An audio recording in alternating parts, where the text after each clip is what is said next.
I'm a healthy person. A lot of my friends and people that I work with and family think that I'm the healthiest person they know, including myself. I think I'm pretty darn healthy and strong. And boom, hello, good morning, it's your turn. And I went home, my husband was watching TV and kind of said, "Hey Lloyd, I've got cancer."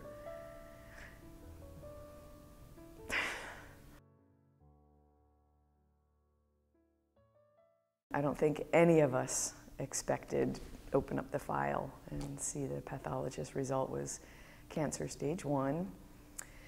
So all of our jaws, pick the jaws back up. We go, okay, now what do we do? Well, we've got this day, this day, this day, this day open for surgery at this hospital, this hospital, this hospital. But wait, I've got my aerobics classes to teach and I have to get covered at the gym and I have to get covered at work, and no was my immediate response. And then breathe, breathe, breathe. Okay, I think I can push this stuff around. It's just running around the room with your hands up in the air, as my supervisor at the gym calls it, really. So made things happen, made some phone calls, and scheduled myself in and had second surgery done, more lumpectomy, clean the area out. But the moment that I was diagnosed with cancer was kind of shocking. Needless to say, it was shocking, but emotions were kind of put on a halt. And I went home, my husband was watching TV, and the reason he wasn't with me was because I was just going back for the follow-up. It was just to say, okay, see you next year. And kind of said, hey Lloyd, I've got cancer.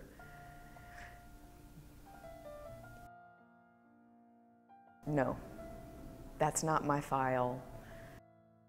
What are you talking about? Who are you talking to? No. No.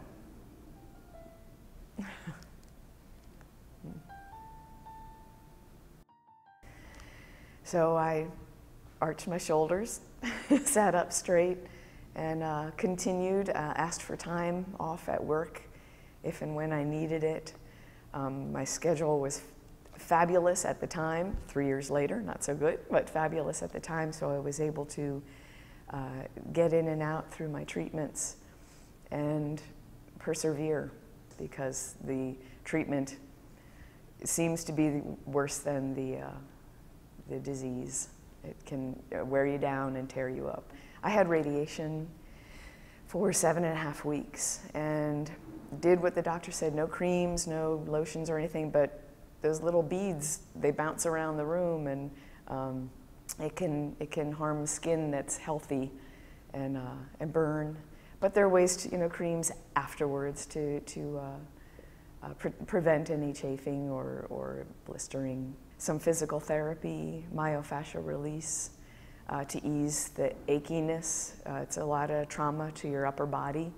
It's not just the breast tissue, it's the bones, the nerve endings involved. They have to do a lot of moving around underneath your skin to get to lymph nodes to check to see if they have cancer. So you have to rehabilitate. And I got off easy. I got off easy. So, and I had the hatchback of my car was part of my therapy, reaching up, so I don't want to ruin the microphone, reaching up and pulling down, that was part of my therapy. It hurt. Got to do it. Myofascial release, which is working with the connective tissues. You got to do it. So you got to step up to plate. You have to get your screenings annually, and if they tell you more, then you get screened more. It's important for your future, because if you catch things early, if you don't ignore the symptoms, the signs, then you can take care of things. And if you stay strong, eat right, exercise all the time, not all the time, but early in your life, and continue to do so, it's going to help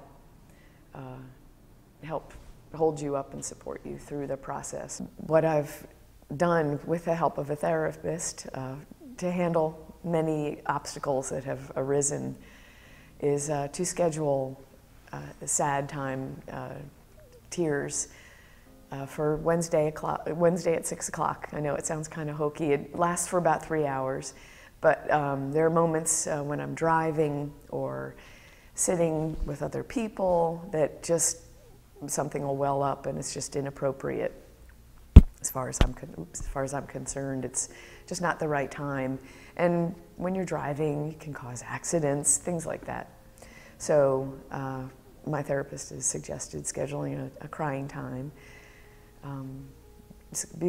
We're intelligent human beings, so we don't fight. I don't fight.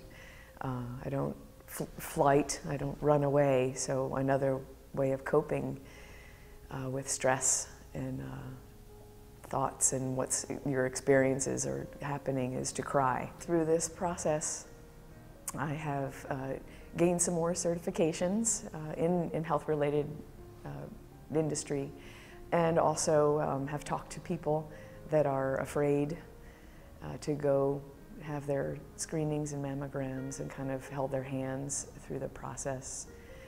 I'm reaching out to the community more, church-related functions, and some people at the gym that need a little special care, kind of big sister. I train people that are breast cancer survivors or not. I don't limit myself to them, and use myofascial release and Pilates-based exercises to people, go to people's homes, people that are intimidated to come to the gym. Yeah, I go to them. Say, I am cancer-free, and I love myself, and I'm happy, believe it or not.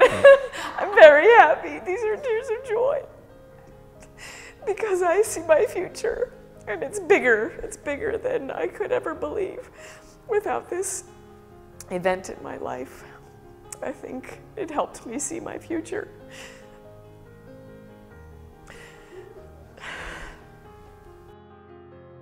I am Barb. I am a breast cancer survivor, and I am the power of pink. Ah!